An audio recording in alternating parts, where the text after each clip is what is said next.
Assalamualaikum warahmatullahi wabarakatuh. Selamat malam Mbak Kinkin dan teman-teman semuanya. Perkenalkan kami dari kelompok 3 mata kuliah Statistika Komunikasi akan membahas bab 4 yaitu teknik sampling. Anggota kami terdiri dari saya sendiri, Ananda Fadila Febriani, lalu ada Cika Zakarianti, Keisha Devita Eriasa, Reva Ersia Melati, dan terakhir Syafira Aspari Yasmin Safa.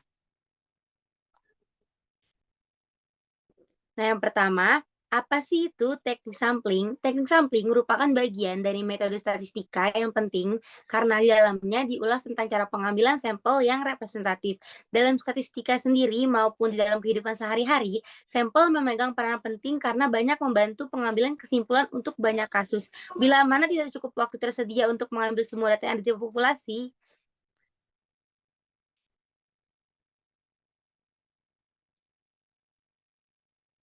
lalu yang kedua itu ada tipe sampling.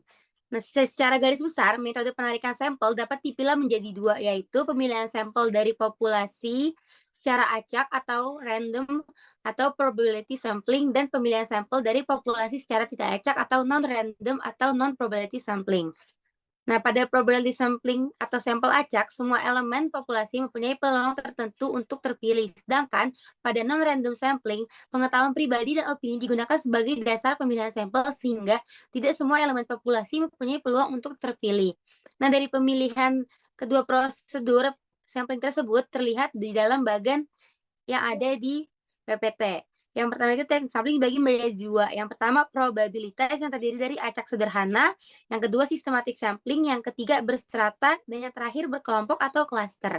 Yang kedua itu non probabilitas sampling yang terdiri dari yang pertama confidence sampling, judgment sampling, quota sampling, dan yang terakhir snowball sampling.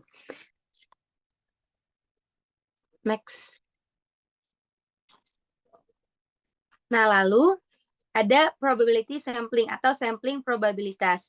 Nah, dalam probability sampling sendiri ini, pemilihan sampel tidak dilakukan secara subjektif. Dalam artinya, tidak didasarkan semata-mata pada keinginan si peneliti. Tetapi, setiap anggota populasi memiliki kesempatan tertentu untuk terpilih sebagai sampel.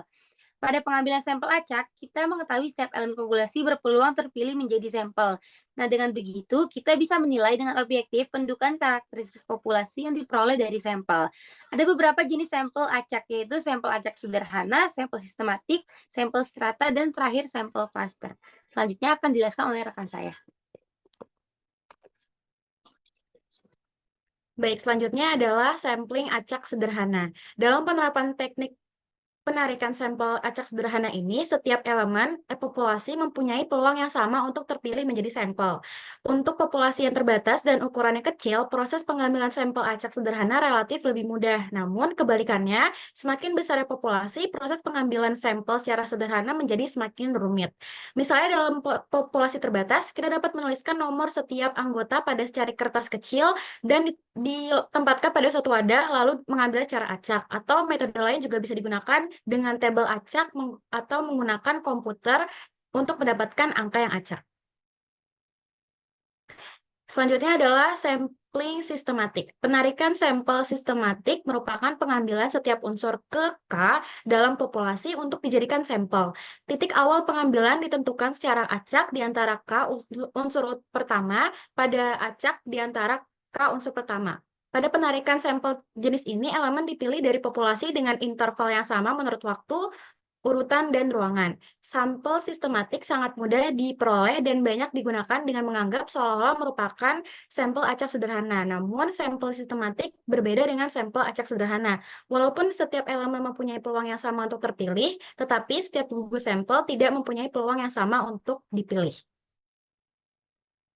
Selanjutnya adalah sampling berstrata. Penarikan sampel berstrata dilakukan dengan mengambil sampel acak sederhana dari setiap strata populasi yang sudah ditentukan lebih dahulu. Pada penarikan sampel acak berstrata, populasinya disekat-sekat menjadi beberapa grup yang disebut strata. Setiap strata mempunyai elemen yang relatif homogen, akibatnya antar stratanya itu menjadi heterogen. Sebagai contohnya adalah untuk meneliti pendapatan dokter di Jakarta, akan lebih baik bila populasinya itu dibagi dulu menurut spesialisasi dokter tersebut. Kemudian dari setiap spesialisasi itu diambil sampel acak sederhananya. Selanjutnya akan dijelaskan oleh rekan saya.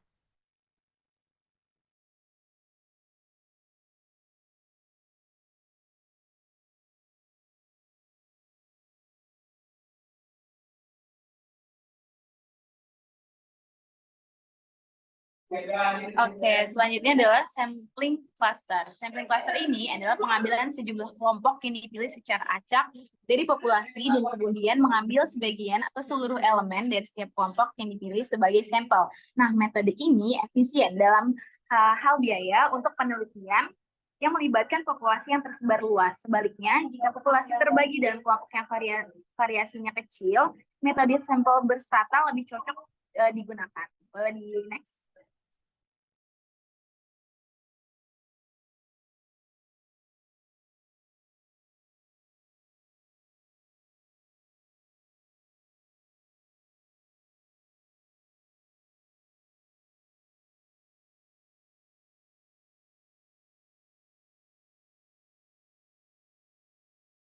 Oke, materi selanjutnya adalah non-probability sampling.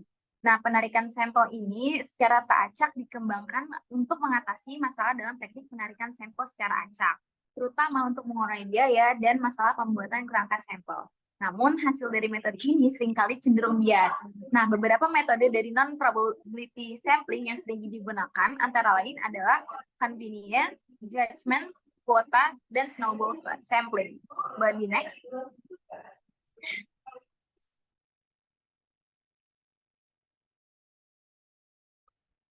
Oke, selanjutnya adalah convenience sampling atau sampling kemudahan. Nah, penarikan sampel ini dilakukan berdasarkan ketersediaan dan kemudahan dalam mengambilnya. Meskipun tidak dapat diandalkan, metode ini cukup murah dan cepat karena peneliti bebas memilih siapa saja yang mereka temui. Meskipun ragu, metode ini seringkali bermanfaat pada fase penelitian eksploratif. Hasilnya dapat memberi bukti yang cukup melimpah, sehingga tidak perlu sampling yang lebih canggih lagi. Selanjutnya akan dilanjutkan oleh rekan saya.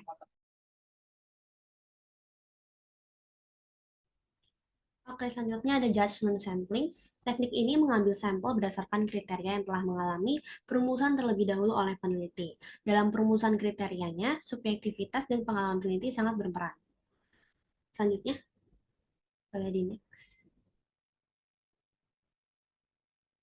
Lalu ada kuota sampling. Teknik sampling ini biasanya menggunakan data dari populasi yang berkaitan dengan demografi atau kependudukan seperti lokasi geografis, usia, jenis kelamin, pendidikan, dan pendapatan. Pada dasarnya, kuota sampling ini sama dengan judgment sampling. Boleh di next. Lalu ada snowball sampling. Teknik sampling ini merupakan salah satu bentuk judgment sampling dengan dilakukan secara berantai, yang makin lama sampel ini menjadi semakin besar seperti bola salju yang menuruni lereng gunung. Selanjutnya akan dijelaskan oleh rekan saya.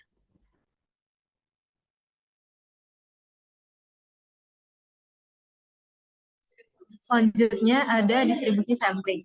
Apabila sampel acak ditarik dari suatu populasi yang spesifik dan dilakukan secara berulang dengan ukuran sampel yang sama, maka nilai-nilai statistik yang diperoleh merupakan variabel acak. Karena statistik tersebut merupakan variabel acak, maka statistik tersebut memiliki distribusi peluang, yakni distribusi sampling. Distribusi sampling dibagi menjadi dua, yaitu distribusi sampling rata-rata dan juga proporsi. Boleh di next. Yang pertama ada distribusi sampling rata-rata. Bila sampel berukuran N diambil dari populasi berukuran N, maka nilai harapan dan standar deviasi distribusi sampling rata-rata adalah seperti yang terdapat pada PPT. Apabila N cukup besar dibandingkan N atau untuk populasi yang tak terbatas, maka berlaku rumus yang seperti ada di PPT. Boleh di next.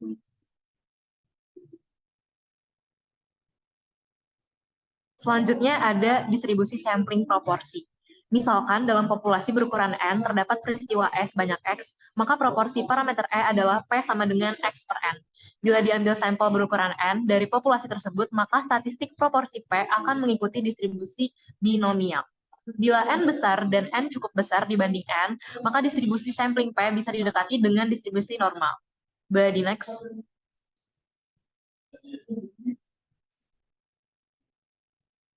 Selanjutnya ada contoh soal. Boleh di next. Soal nomor 1, gunakan sebuah kalender. Kemudian secara sistematik ambil sampel setiap 18 hari dimulai dari tanggal 6 Januari. Nah, karena diambil dari tanggal 6 Januari dengan dengan intervalnya sebesar 18 hari, maka dari satu tanggal ke tanggal selanjutnya itu terdapat 18 hari jaraknya gitu loh. Jadi yang pertama ada 6 Januari, 24 Januari, 11 Februari, 1 Maret, 6 April, 24 April, 12 Mei, 30 Mei, 17 Juni, 5 Juli, 23 Juli, 10 Agustus, 28 Agustus, 15 September, 3 Oktober, 21 Oktober, 8 November, 26 November, dan juga 14 Desember. Nah, dari sampel tersebut itu terdapat 19 sampel karena dalam 1 tahun itu dari sebuah kalender dengan tanggal yang diambil di awal 6 Januari dengan intervalnya sebanyak 18 hari, maka ada 19 sampel. Boleh di next.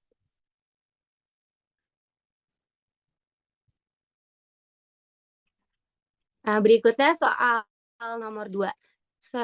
Sebuah populasi dibagi menjadi beberapa grup. Setiap grup mempunyai variasi yang besar, tetapi antar grup mempunyai variasi kecil.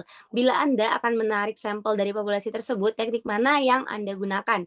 Nah, di sini teknik sampel yang akan saya gunakan adalah sampel cluster. Kenapa? Karena dalam sampel ini populasi diambil dari beberapa grup yang memiliki variasi besar, tetapi di dalam antar grupnya itu variasinya kecil atau relatif homogen. Next. Oke, soal ketiga adalah Prisandria, manajer public relation pada sebuah perusahaan, ingin mengetahui efektivitas iklan yang telah dibuat akhir-akhir ini.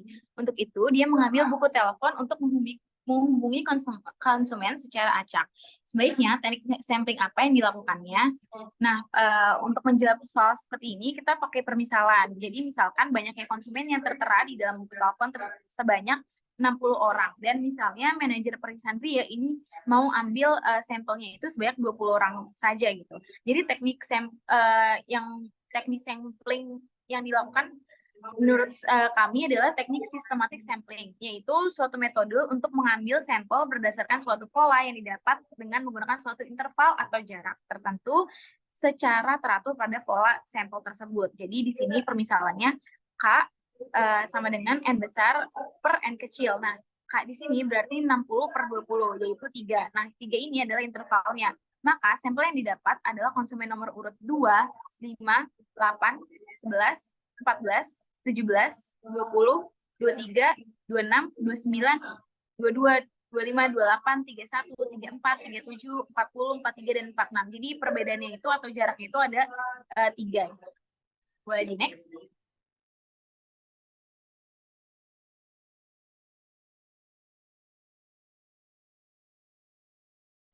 Selanjutnya ada soal nomor 4.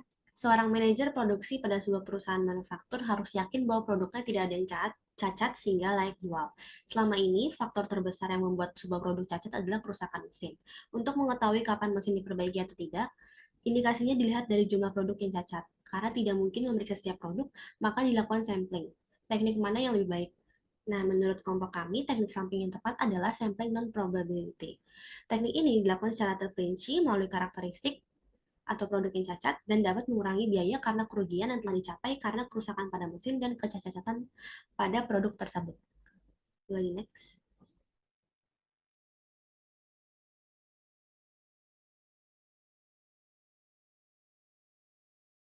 Baik, soal terakhir adalah buatlah sendiri kasus penarikan sampel sehingga teknik yang digunakan merupakan sampling cluster. Sebelumnya kita harus tahu dulu sampling cluster itu apa. Sampling cluster merupakan pengambilan beberapa gerombol dari populasi secara acak, kemudian mengambil semuanya atau sebagian elemen dari setiap gerombol yang terpilih untuk dijadikan sampel. Kita bisa ambil contoh kasus yaitu pendataan mahasiswa rantau yang telah menetap selama 2 tahun di ilmu komunikasi UNJ untuk mendapatkan informasi terkait culture shock yang dialami. Untuk itu, peneliti bisa langsung mendata mahasiswa ilmu komunikasi UNJ di semester 4 ke atas untuk sampelnya daripada melakukan pendataan secara menyeluruh untuk mahasiswa ilmu komunikasi UNJ. Hal tersebut bisa disebut dengan teknik sampling cluster. Terima kasih. Terima kasih. Sekian presentasi dari kelompok kami. Kurang lebihnya mohon maaf. Wassalamualaikum warahmatullahi wabarakatuh.